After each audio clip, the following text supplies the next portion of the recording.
ರೂಪಾಯಿ ಇಟ್ಕೊಂಡು ಬೆಂಗಳೂರಿಗೆ ಬಂದು ಕೋಟಿ ರೂಪಾಯಿ ಗಳಿಸುವ ತನಕ ನನ್ನ ಬದುಕೆ ಈ ಪುಸ್ತಕದ ಬೆನ್ನುಡಿ.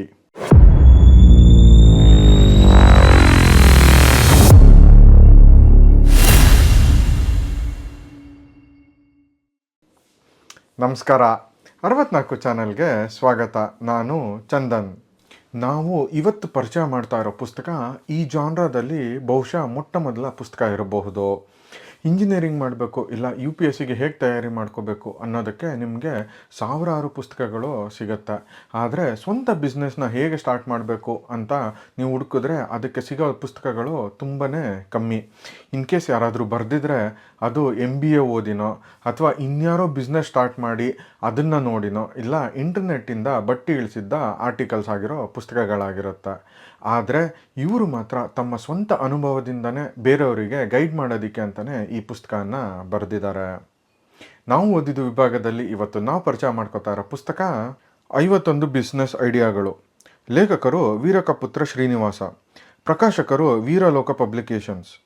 ಪುಟಗಳು 164. ಬೆಲೆ 150 ರೂಪಾಯಿಗಳು. Genre business. ವೀರಕಪುತ್ರ ಶ್ರೀನಿವಾಸ್ ಅವರು ಬರೆದಿರೋ ಈ ಪುಸ್ತಕದಲ್ಲಿ 51 ಬಿಸ್ನೆಸ್ ಐಡಿಯಾಸ್ ಇದೆ. ಪ್ರತಿಯೊಂದು ಐಡಿಯಾನು 3-4 ಪೇಜ್ ಇದೆ. ಈಸಿಯಾಗಿ ಓದಬಹುದು. ಪ್ರತಿಯೊಂದು ಬಿಸ್ನೆಸ್ ಐಡಿಯಾನು ಸೆಗ್ಮೆಂಟ್ ವೈಸ್ ಅವರು ಎಕ್ಸ್ಪ್ಲೈನ್ ಮಾಡ್ತಾ ಹೋಗ್ತಾರೆ. ಉದಾಹರಣೆಗೆ ಯಾರು ಈ ಬಿಸ್ನೆಸ್ನ ಸ್ಟಾರ್ಟ್ ಮಾಡ್ಬೋದು, ಸ್ಟಾರ್ಟ್ ಮಾಡಬೇಕಾದ್ರೆ ಏನು ಸ್ಕಿಲ್ ಸೆಟ್ಸ್ ಇರಬೇಕು, ಅದರ ರಿಕ್ವೈರ್ಮೆಂಟ್ಸ್ ಏನು, ಮತ್ತು ಗೌರ್ಮೆಂಟಿಂದ ಏನೇನು ಅಪ್ರೂವಲ್ಸ್ ತೊಗೋಬೇಕು, ಯಾವ ಬ್ಯಾಂಕ್ ಅವ್ರು ಲೋನ್ ಕೊಡ್ತಾರೆ, ಯಾವ ಸ್ಕೀಮಲ್ಲಿ ನಿಮಗೆ ಸಬ್ಸಿಡಿ ಸಿಗುತ್ತೆ, ಬ್ರೇಕ್ ಇವನ್ ಆಗೋದಕ್ಕೆ ಎಷ್ಟು ದಿನ ಬೇಕು, ಇಷ್ಟೆಲ್ಲ ಆದಮೇಲೆ ಒಂದು ರೇಟಿಂಗ್ ಸಿಸ್ಟಮಲ್ಲಿ ಈ ಬಿಸ್ನೆಸ್ಸು ಎಷ್ಟು ವರ್ತ್ ಅನ್ನೋದನ್ನು ಕೂಡ ನಮಗೆ ತಿಳಿಸ್ಕೊಡ್ತಾರೆ. ಇಸ್ತ್ರಿ ಅಂಗಡಿಯಿಂದ ಹಿಡಿದು ಯೂಟ್ಯೂಬ್ವರೆಗೂ ಎಲ್ಲ ಐಡಿಯಾಸ್ ಬಗ್ಗೆನೂ ಇವರು ಡೀಟೇಲ್ಸ್ ಕೊಡ್ತಾ ಹೋಗ್ತಾರೆ. ಒಂದು ವಿಶೇಷತೆ ಏನಪ್ಪ ಅಂದರೆ ಇದು ಯಾರೋ MBA ಮಾಡಿರೋರು ಬರ್ದಿರೋದಲ್ಲ, ಥಿಯರಿ ಅಂತೂ ಇದರಲ್ಲಿ ಇಲ್ವೇ ಇಲ್ಲ.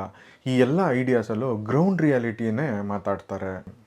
ಕೆಲಸ ಸಿಗದೆ ಸೆಕ್ಯೂರಿಟಿ ಗಾರ್ಡಾಗಿ ಕೆಲಸ ಮಾಡಿ ಕಡೆಗೆ ಒಂದು ಸೆಕ್ಯೂರಿಟಿ ಕಂಪ್ನಿನೇ ಸ್ಥಾಪಿಸಿದೆ ಅಂತ ಪುಸ್ತಕದ ಮುನ್ನುಡಿಯಲ್ಲಿ ಲೇಖಕರು ಹೇಳ್ಕೊಂಡಿದ್ದಾರೆ. ವೀರಲೋಕ ಬುಕ್ಸು ಮತ್ತು ವೀರಲೋಕ ಪಬ್ಲಿಕೇಶನ್ಸ್ನ ಇವರು ಸ್ಥಾಪಿಸಿದ್ದಾರೆ. ಮತ್ತು ಇವರ ಸಕ್ಸಸ್ಗೆ ಒಂದು ಬೆಸ್ಟ್ ಎಕ್ಸಾಂಪಲ್ ಅಂದರೆ ವೀರಲೋಕ ಪುಸ್ತಕ ಸಂತೆ. ಇದಿಷ್ಟೇ ಅಲ್ಲದೆ ಬುಕ್ಸ್, ಬರ್ಗರ್ ಮತ್ತು ಕಾಫಿ ಅನ್ನೋ ಒಂದು ಕೆಫೆ ಕೂಡ ಸ್ಟಾರ್ಟ್ ಮಾಡಿದ್ದಾರೆ. ಟೈಮ್ ಆದರೆ ಕೋರ್ಮಂಗ್ಲದಿರೋ ಈ ಕೆಫೆಗೆ ಒಂದು ವಿಸಿಟ್ ಆಗ್ತೀರಾ ಅಲ್ವಾ? ಇಷ್ಟೆಲ್ಲ ಲೈಫಲ್ಲಿ ಏಳು ಬೀಳುಗಳನ್ನು ಕಂಡಿರೋ ಇವರು ಹಲವಾರು ಉದ್ಯಮಗಳಲ್ಲಿ ಯಶಸ್ಸು ಮತ್ತು ಅನುಭವಗಳನ್ನು ಕಳಿಸಿದ್ದಾರೆ. ಡಾಕ್ಟರ್ ವಿಷ್ಣು ಅವರ ಅಭಿಮಾನಿಯಾದ ವೀರಕಪುತ್ರ ಶ್ರೀನಿವಾಸ್ ಅವರು ಬರೆದಿರೋ ಈ ಪುಸ್ತಕ ನಾನು ಯಾರ ಕೈಗೂ ಕೆಳಗೂ ಕೆಲಸ ಮಾಡಲ್ಲ, ನನ್ನ ಸ್ವಂತ ಬಿಸ್ನೆಸ್ನ ಸ್ಟಾರ್ಟ್ ಮಾಡಬೇಕು ಅನ್ನೋರಿಗೆ ಮೊದಲನೇ ಸ್ಟೆಪ್ ಆಗಿ ವರ್ಕ್ ಆಗುತ್ತೆ. ಈ ಥರ ಥಾಟ್ ಇಟ್ಕೊಂಡಿರೋರು ಡೆಫಿನೆಟಾಗಿ ಈ ಪುಸ್ತಕನ ಒಂದು ಸಲ ಓದಲೇಬೇಕು. ಈ ಪುಸ್ತಕದಲ್ಲಿ ಒಬ್ಬ ಬಿಸ್ನೆಸ್ ಮ್ಯಾನ್ ಆಗೋದಕ್ಕೆ ಏನೇನು ಗುಣಗಳಿರಬೇಕು ಅನ್ನೋದು ಕೂಡ ತಿಳಿಸ್ಕೊಟ್ಟಿದ್ದಾರೆ. ಕಡೆಗೆ ಈ ಪುಸ್ತಕದಲ್ಲಿ ಅವರು ಒಂದು ಟೆಸ್ಟ್ ಕೂಡ ಇಟ್ಟಿದ್ದಾರೆ. ಇದನ್ನು ನೀವು ಪಾಸ್ ಮಾಡಿದ್ರೆ ಡೆಫಿನೆಟಾಗಿ ಒಬ್ಬ ಸಕ್ಸಸ್ಫುಲ್ ಬಿಸ್ನೆಸ್ ಮ್ಯಾನ್ ಆಗ್ತೀರಾ ಅಂತ ಕೂಡ ಅವರು ಹೇಳ್ತಾರೆ. ಏನು ಟೆಸ್ಟು ತಿಳ್ಕೊಬೇಕಾ? ಪುಸ್ತಕವನ್ನು ಕಡೆ ತನಕ ಓದಿ. ನಿಮಗೂ ಸ್ವಂತ ಬಿಸ್ನೆಸ್ ಮಾಡಬೇಕು ಅಂತ ಯಾವತ್ತಾದರೂ ಅನಿಸಿದೆಯಾ? ಹಾಗನ್ಸಿದ್ರೆ ಯಾವ ಬಿಸ್ನೆಸ್ ಸ್ಟಾರ್ಟ್ ಮಾಡಬೇಕು ಅಂತ ಅಂದ್ಕೊಂಡಿದ್ರಿ? ಕಮೆಂಟ್ ಮೂಲಕ ನಿಮ್ಮ ಬಿಸ್ನೆಸ್ ಐಡಿಯಾನ ತಿಳಿಸಿ. ಬನ್ನಿ, ಈ ಪುಸ್ತಕದಿಂದ ಒಂದು ಐಡಿಯಾ ನಿಮಗೋಸ್ಕರ ಓದ್ತೀನಿ.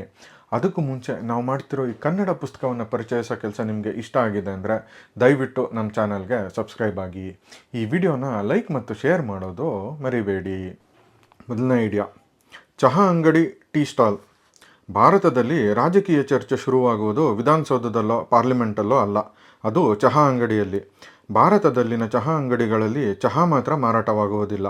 ಸುದ್ದಿಗಳು ಹರಡುತ್ತವೆ, ಸ್ನೇಹಗಳು ಹುಟ್ಟುತ್ತವೆ, ಸಮಯ ಕಳೆಯುತ್ತದೆ, ಪ್ರೀತಿ ಅರಳುತ್ತದೆ, ಯೋಚನೆಗಳು ಯೋಜನೆಗಳಾಗುತ್ತವೆ.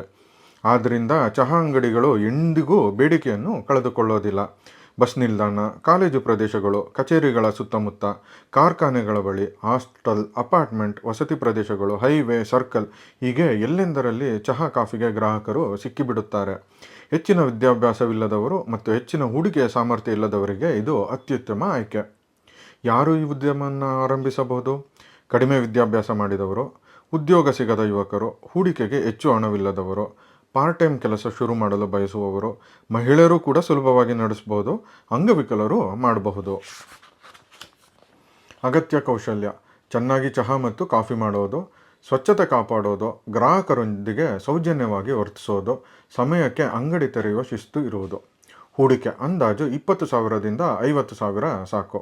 ಫ್ರಾಂಚೈಸಿ ತರಹದ ಕಾಫಿ ಮನೆಯನ್ನು ಮಾಡಿದರೆ ಮಾತ್ರ ಕನಿಷ್ಠ 2 ಲಕ್ಷ ಬೇಕಾಗಬಹುದು.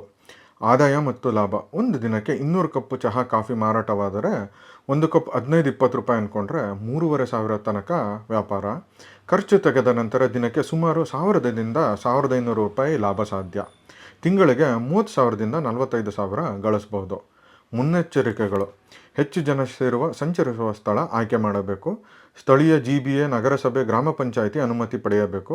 ಸಣ್ಣ ಬೋರ್ಡ್ ಹಾಕಿಯಾದರೂ ಅಂಗಡಿ ಆರಂಭಿಸಬೇಕು. ಆರಂಭದಿಂದಲೇ ಗುಣಮಟ್ಟದ ಚಹಾ ನೀಡಬೇಕು. ಎಂದು ಮುಚ್ಚದಿರುವಂತೆ ಕ್ರಮಗಳನ್ನು ಕೈಗೊಳ್ಳಬೇಕು. ನೋಂದಣಿ: GBA, ನಗರಸಭೆ, ಪುರಸಭೆಯ ವ್ಯಾಪಾರ ಪರವಾನಗಿ, MSME ಉದ್ಯಮ ನೋಂದಣಿ, GST ನೋಂದಣಿ ಅಗತ್ಯವಾದರೆ ಮಾತ್ರ. ಸಾಲ ಮತ್ತು ಸಹಕಾರ: PMEGP ಸಾಲ, ಮುದ್ರಾ ಲೋನ್, ಸ್ಥಳೀಯ ಸಹಕಾರಿ ಬ್ಯಾಂಕ್ ಸಾಲ. ಬೆಳವಣಿಗೆಗೆ ಅವಕಾಶಗಳು: ಸ್ನ್ಯಾಕ್ಸ್, ಬಜ್ಜಿ ಬೋಂಡ ಸೇವೆಯನ್ನು ಆರಂಭಿಸಬಹುದು. ಬ್ರೇಕ್ಫಾಸ್ಟ್, ಇಡ್ಲಿ ಉಪ್ಪಿಟ್ಟು ವ್ಯವಸ್ಥೆಯನ್ನು ಶುರು ಮಾಡಬಹುದು. ಟೀ ಸ್ಟಾಲನ್ನು ಉಪಹಾರ ಕೇಂದ್ರವನ್ನಾಗಿಸಬಹುದು. ಬ್ರೇಕ್ ಇವನ್ ಸಮಯ: ಕಡಿಮೆ ಹೂಡಿಕೆ ಇರುವ ಕಾರಣಕ್ಕೆ ಸುಮಾರು 30ರಿಂದ 45 ದಿನಗಳಲ್ಲಿ ಲಾಭ ಬರಲಾರಂಭಿಸುತ್ತದೆ. ಕೊನೆ ಮಾತು: ಒಂದು ಚಿಕ್ಕ ಚಹಾ ಕಪ್ ಒಂದು ದೊಡ್ಡ ಉದ್ಯಮದ ಆರಂಭವಾಗಿರಬಹುದು. ಇನ್ ಕೇಸ್ ಈ ಪುಸ್ತಕವನ್ನು ನೀವು ಆಲ್ರೆಡಿ ಓದಿದರೆ ನಿಮ್ಮ ಅನಿಸಿಕೆನ ಕಮೆಂಟ್ ಮೂಲಕ ತಿಳಿಸೋದು ಮರಿಬೇಡಿ. ಮುಂದಿನ ವಾರ ಹೊಸ ಪುಸ್ತಕದೊಂದಿಗೆ ನಿಮ್ಮ ಮುಂದೆ ಬರ್ತೀವಿ. ಅಲ್ಲಿಯವರೆಗೂ ಓದಿ ಮರುಳಾಗಿ.